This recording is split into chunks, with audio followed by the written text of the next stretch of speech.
آج ہم مختصر سی جو گفتگو کریں گے وہ عقیدے کے حوالے سے کریں گے، کیونکہ دنیا سے جب ہم نے رخصت ہونا ہے، قبر میں پہلا سوال جو ہے وہ عقیدے کے بارے میں پوچھا جائے گا۔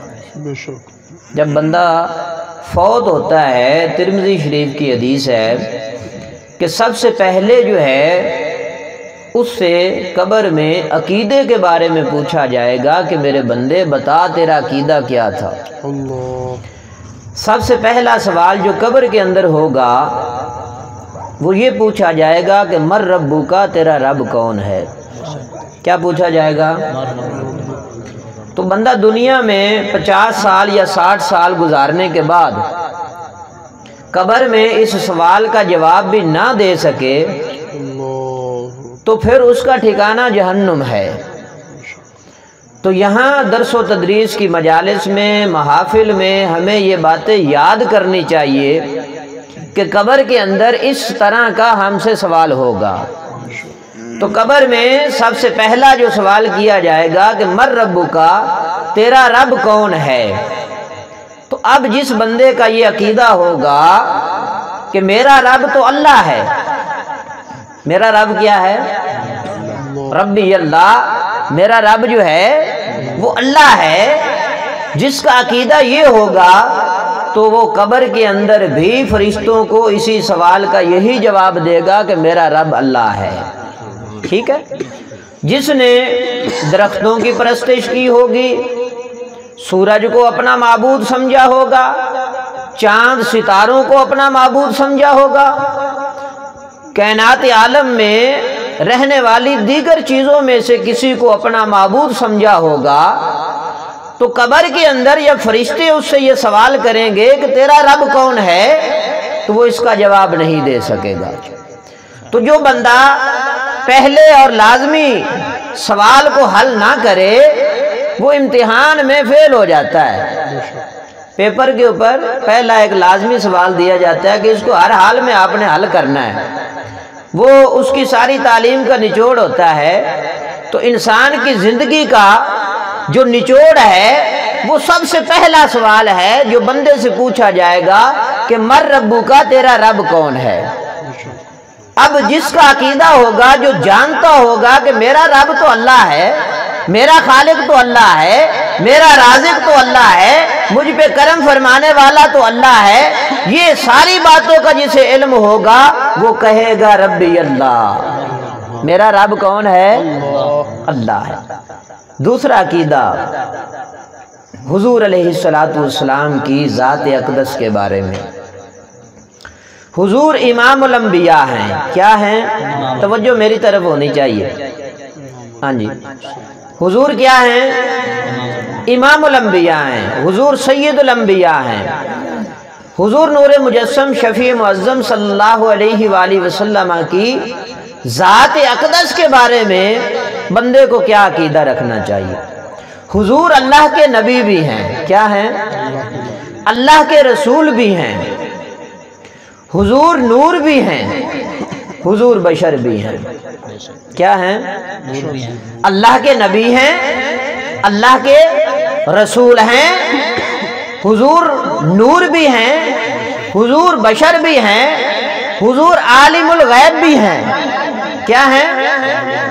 یہ حضور کے بارے میں عقیدہ ہے کہ ہم حضور کو حاضر ناظر مانتے ہیں۔ کیا مانتے ہیں؟ یہ عقیدہ اہل سنت و جماعت ہے۔ اگر کوئی بندہ اس امتحان کے اندر فیل ہو جاتا ہے، وہ اس عقیدے سے دائیں بائیں ہو جاتا ہے، تو سمجھ لیجئے کہ اس نے اپنی آخرت کو بگاڑ لیا ہے۔ اس کی قبر بھی بگڑ جائے گی، اس کا حشر بھی بگڑ جائے گا، آخر میں ٹھکانہ اس کا جہنم بن جائے گا۔ جو یہ عقیدہ رکھتا ہے کہ حضور کو نبوت جو ہے وہ تو 40 سال کے بعد ملی ہے، حالانکہ امام الانبیاء علیہ السلام نے فرمایا کنت نبیا آدم بین الماء والطین، میں اللہ کے حضور اس وقت بھی نبی تھا جب آدم علیہ السلام روح اور جسم کے درمیان تھے۔ تو حضور کو جو نبوت ملی ہے جب اللہ تبارک و تعالیٰ نے اپنے محبوب علیہ السلام کے نور کو پیدا فرمایا تو حضور اس وقت بھی نبی تھے۔ کیا تھے؟ یہ جو عقیدہ ہے کہ حضور کو نبوت ملی ہے 40 سال کے بعد، یہ ایک جاہلانہ عقیدہ ہے، جاہلانہ نظریہ ہے، جاہل لوگوں کی سوچ ہے۔ حالانکہ حضور تو اس وقت بھی نبی تھے جب حضرت آدم علیہ نبینا علیہ السلام کا ابھی خمیر بھی تیار نہیں ہوا تھا۔ حضور کو یہ نبوت جو ہے اس وقت سے ملی ہے جب اللہ تھا یا اللہ کے حبیب کا نور تھا۔ تو ایک عقیدہ ہمیں یہ رکھنا چاہیے کہ حضور جو ہیں وہ ابتدا سے نبی ہیں۔ جب اللہ تعالیٰ نے حضور کے نور کو پیدا فرمایا تو اس نبوت کے وصف سے متصف فرما دیا۔ دوسرا، حضور اللہ کے رسول ہیں۔ کیا ہیں؟ اللہ کے رسول ہیں۔ آپ کی نبوت ساری نبوتوں سے بڑھ کر ہے، آپ کی رسالت ساری رسالتوں سے بڑھ کر ہے، آپ کی امت جو ہے ساری امتوں سے بڑھ کر ہے، آپ کی امت جو ہے ساری امتوں سے بڑھ کر ہے۔ اللہ تبارک و تعالی نے اپنے محبوب علیہ السلام کو نور بھی بنایا اور بشر بھی بنایا۔ اگر بشریت کی بات کریں تو حضور بشریت میں بھی بے مثل اور بے مثال ہیں۔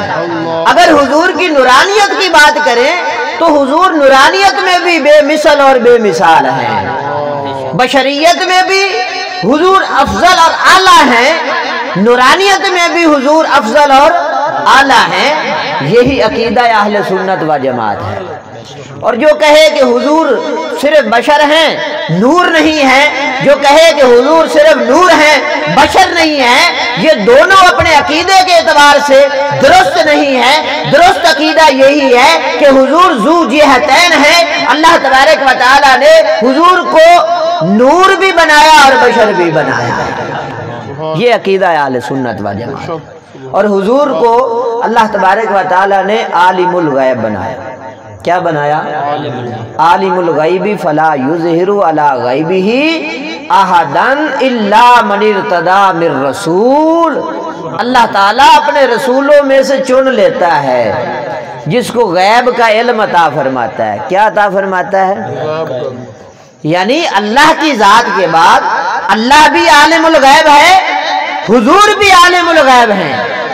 اب سننے والا کہے گا یہ تو شرک ہو گیا، کہ اللہ بھی عالم الغیب حضور بھی عالم الغیب، یہ تو شرک ہو گیا۔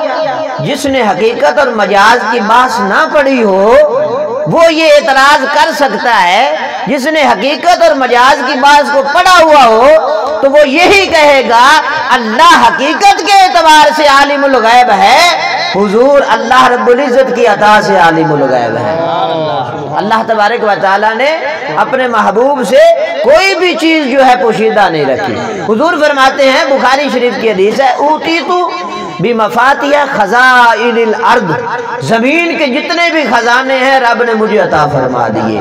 اور فرمایا انا قاسم واللہ یؤتی، مجھے رب تعالیٰ نے قاسم بنایا ہے، رب مجھے عطا فرماتا ہے، میں اپنے امتیوں کو تقسیم کر دیتا ہوں۔ حضور کیا ہیں؟ قاسم ہیں۔ کیا ہیں؟ حضور کیا ہیں؟ قاسم ہیں۔ کیا ہیں؟ ہمیں سب کچھ ملا ہے، حضور سے ملا ہے۔ بن مانگے خیرات ملتی ہے، ایک بار آزما کر تو دیکھ، ایک بار در مصطفیٰ پہ آ کر تو دیکھ، جس کو جو بھی ملا ہے در مصطفیٰ سے ملا ہے، حضور سے ملا ہے۔ اور حضور دیتے ہیں، حضور دیتے ہیں۔ آقا علیہ السلام کی بارگاہ میں حضرت ابو ہریرہ آئے، کہنے لگے میرے آقا آپ کی بارگاہ میں بیٹھتا ہوں، بڑی باتیں سنتا ہوں، یاد کرنے کی کوشش کرتا ہوں پھر بھول جاتا ہوں۔ تو امام الانبیاء علیہ السلام نے فرمایا، یہ نہیں فرمایا کہ جاؤ اللہ سے جا کر مانگو، میں تو کسی چیز کا اختیار نہیں رکھتا، بلکہ حضور علیہ الصلوۃ والسلام نے تمام امت مسلمہ کو یہ پیغام دیا کہ نبی بے اختیار نہیں ہوتے ہیں، اختیار والے ہوتے ہیں۔ نبیوں کو اللہ تبارک و تعالیٰ اختیار کے ساتھ بھیجتا ہے، نبی جو چاہے وہ ہوتا ہے۔ تو حضور علیہ الصلوۃ والسلام نے فرمایا ابو ہریرہ تمہاری چادر کہاں ہے؟ کیا فرمایا؟ ابو ہریرہ اپنی چادر بچھا دو، چادر بچھا دی۔ امام الانبیاء علیہ الصلوۃ والسلام نے یوں شاہ صاحب یوں لب بھرے اور حضور نے اٹھا کر حضرت ابو ہریرہ کی چادر پہ ڈال دیے۔ اب دیکھنے والے دیکھ رہے ہیں حضور ایسے لب بھرتے ہیں، چادر میں ڈال دیتے ہیں، کہا ابو ہریرہ اس کو لپیٹ لو اور اپنے سینے سے لگا لینا۔ تو حضرت ابو ہریرہ رضی اللہ تعالیٰ عنہ کہتے ہیں کہ بس وہ چادر لپیٹی اور اپنے سینے سے لگائی، جو کچھ سنتا تھا وہ نقش ہو جاتا تھا، کبھی بولا ہی نہیں۔ اور سب سے زیادہ حدیثوں کے راوی حضرت ابو ہریرہ رضی اللہ تعالیٰ عنہ۔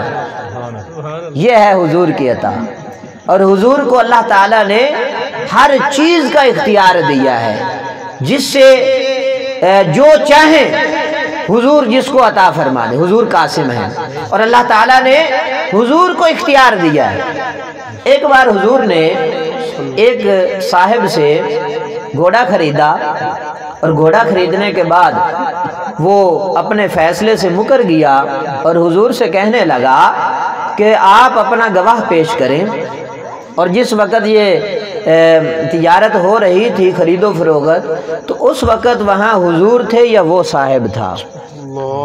اب وہ بار بار اصرار کر رہا ہے کہ آپ اپنا گواہ پیش۔ ادھر سے حضرت خزیمہ آ گئے، کہا میرے آقا کیا بات ہے؟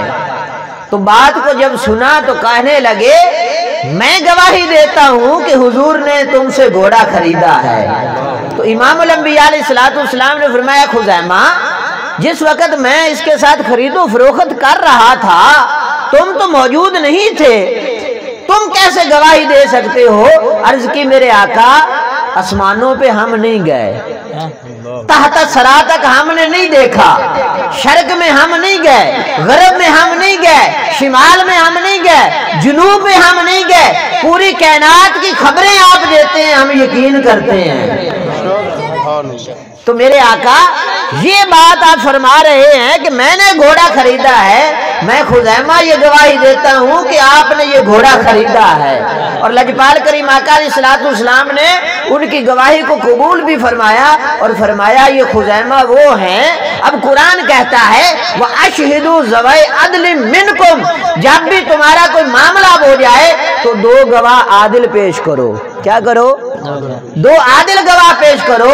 اگر نبی بے اختیار ہیں تو پھر یہ کیا ہے؟ امام الانبیاء علیہ الصلوۃ والسلام فرماتے ہیں کہ اکیلے خزیمہ جو ہیں ان کی گواہی دو گواہوں کے برابر ہے۔ یہ اکیلے جہاں گواہی دے دیں گے وہاں دو گواہوں کی ضرورت نہیں ہوگی۔ قرآن تو یہ کہتا ہے وَأَشْهِدُوا ذَوَيْ عَدْلٍ مِّنْكُمْ، لیکن نبی علیہ الصلوۃ والسلام کا یہ اختیار ہے کہ حضور نے حضرت خزیمہ کی گواہی دو کے برابر کر دی۔ نبی بے اختیار، نبی اختیار والے ہوتے ہیں، اور یہ شان ہے امام الانبیاء علیہ الصلوۃ والسلام۔ جب کل قیامت والے دن ہم سب گنہگار کھڑے ہوں گے، عملوں پہ مان نہ کرنا، وہاں اللہ کا فضل چلے گا اور حضور کی شفاعت چلے گی۔ تو جب ہم گنہگار وہاں کھڑے ہوں گے، ایک دوسرے کو تک رہے ہوں گے، تو امام الانبیاء علیہ الصلوۃ والسلام کے پاس یہ اختیار ہوگا، حضور شفاعت فرمائیں گے۔ کیا کریں گے؟ اور شفاعت کا دروازہ بھی حضور کھولیں گے۔ سارے کے سارے لوگ اکٹھے ہو کر مختلف نبیوں کے پاس جائیں گے، حضرت آدم علیہ السلام کے پاس جائیں گے، حضرت نوح علیہ السلام کے پاس جائیں گے، حضرت موسیٰ علیہ السلام کے پاس جائیں گے، حضرت عیسیٰ علیہ السلام کے پاس جائیں گے، آخر میں امام الانبیاء علیہ السلام کے پاس۔ تو حضور یہ نہیں کہیں گے کہ آج رب قدوس جو ہے بڑے جلال میں ہے، میں کچھ نہیں کر سکتا، بلکہ حضور جب لوگوں کی باتوں کو سنیں گے تو حضور سر سجدے میں رکھ دیں گے۔ کیا کریں گے؟ سر سجدے میں حضور رکھ دیں گے، اور پھر حضور اللہ رب العزت کے حضور دعا کریں گے وہ کلمات جو اللہ تبارک و تعالی حضور کو سجدے میں عطا فرمائے گا، اور اس سے پہلے وہ کلمات حضور کو عطا نہیں فرمائے ہوں گے، اور حضور ان کلمات کے ساتھ اللہ تبارک و تعالی کے حضور عرض کریں گے تو رب کائنات فرمائے گا اے میرے محبوب اپنے سر کو اٹھائیے، اپنے سر کو اٹھائیے، اور جسے چاہیے آپ جنت میں داخل فرما دیجیے۔ اور حضور ایک لب بھریں گے اور حضور کی شیان شان ہوگا، حضور کی وہ دست اقدس جو ہے وہ حضور کی شان شیان ہوگا۔